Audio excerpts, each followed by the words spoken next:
Let's look at the science of rain and how raindrops form. First, we'll need the sun. When the sun shines on water on the Earth's surface, the heat of the sun warms the water, turning it into an invisible gas called water vapor. This process, the changing of water into a gas, is called evaporation. Because gases are lighter than liquids, water vapor rises up into the sky, and the further you move up and away from the Earth's surface, the colder the temperature gets. So in the sky, the water vapor cools and changes back into tiny water droplets. This change is called condensation and is the opposite of evaporation. Clouds are made up of tiny water droplets, so when condensation occurs in the sky, clouds form and grow. Let's take a closer look. When water droplets bump into one another, they stick together and grow in size. They continue to grow until they are too heavy and fall as rain.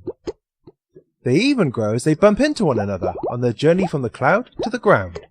And every single raindrop that reaches the ground is made up of 1 million of the original tiny water droplets. Raindrops fall on the ground surface where the sun can shine on them, and the whole process happens again. This is called the water cycle and keeps water moving from the ground to the sky, providing the water needed for plants, animals, and people to survive.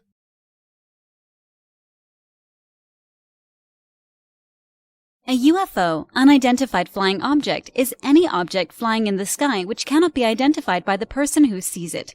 Sometimes, the object is investigated.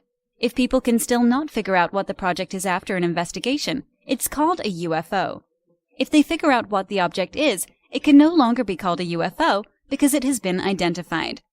Even though UFOs can be anything, people often use the word UFO when they're talking about alien spacecraft. Flying saucer is another word that is often used to describe an unidentified flying object. Studies estimate that 50 to 90% of all reported UFO sightings are identified later. Usually 10 to 20% are never identified. Studies also show that very few UFO sightings are hoaxes, people trying to trick other people. Most UFOs are actually natural or man-made objects that looked strange. 80 to 90% of IFOs are identified as one of 3 different things: astronomical causes, for example planets, stars, or meteors; aircraft; balloons, including weather balloons. 10 to 20% of IFOs are other causes, such as birds, clouds, mirages, searchlights, etc. A UFO, unidentified flying object, is any object flying in the sky which cannot be identified by the person who sees it. Sometimes, the object is investigated.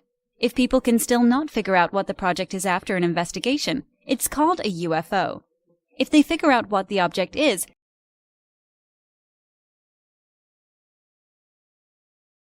blood types are inherited, just like you inherit your eye color or your hair texture. So you get a gene from each parent, and that determines what the child's blood type is going to be.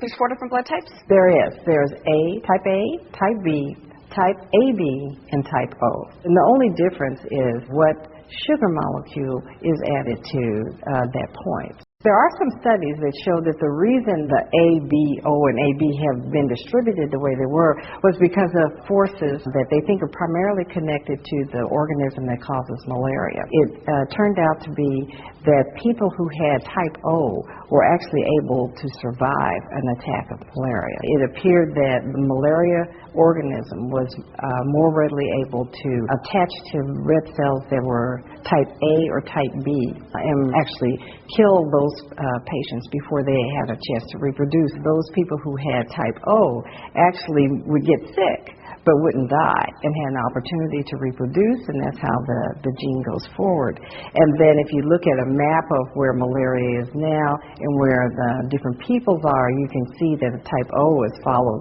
areas where there's malaria. A and B has gone to colder climates where malaria wasn't a problem. And then AB was just a combination of the races.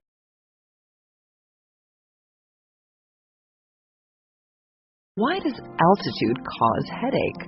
Since the air is thinner, there's less oxygen in the blood, so blood flow to the brain increases. The extra blood can cause blood vessels to swell and tissues to press on the sensitive membrane that surrounds the brain, resulting in a headache. But not everyone develops a headache at moderately high altitudes, partly because the low oxygen content of the air causes the climber to breathe more often, forcing carbon dioxide out of the blood.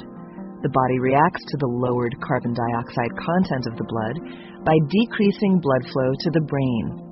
An individual's susceptibility to altitude-induced headache, as well as the severity of the headache, depends on whether the overall blood flow to the brain increases or decreases. At high altitudes, usually over 10,000 feet, an unrelated condition known as high-altitude cerebral edema, or HACE, can develop. HACE occurs when parts of the brain become waterlogged. Unlike altitude-induced headache, which occurs in over 90% of the people who ascend to 11,000 feet, HACE is a rare disorder, characterized by mental confusion, hallucinations, and a drunken stagger. HACE is almost always fatal if descent is not immediate. Why does altitude cause headache? Since the air is thinner, there's less oxygen in the blood, so blood flow to the brain increases. The extra blood can cause blood vessels to swell and tissues to press on the sensitive membrane that surrounds the brain, resulting in a headache. But not everyone develops a headache at moderately high altitude.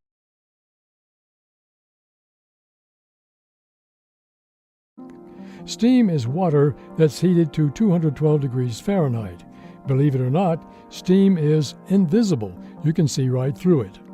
If you look closely at the end of your kettle's spout, you'll notice that the white stuff doesn't start right away. It begins billowing about a half-inch away from the nozzle with clear gas in between. The clear gas is the actual steam. The billowy white stuff is what the steam turns into when it hits the drier, cooler air of your kitchen. Those white billows are in fact clouds, not steam. In many ways, they are identical to the clouds you can see in the sky. The white color comes from tiny liquid water droplets that have condensed from the steam. More accurately, these billows are a type of cloud called a mixing cloud.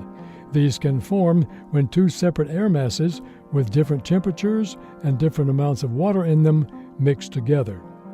In the case of your kettle, the hot steamy gas cools rapidly in the kitchen air, and this sudden coolness is what makes some of the vapor condense.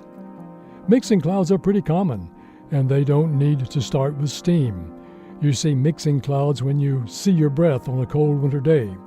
You'll find them rising from a bowl of warm soup. Wherever there's a mixing cloud, you can bet some warm, moist air is mixing with air that's cooler and drier.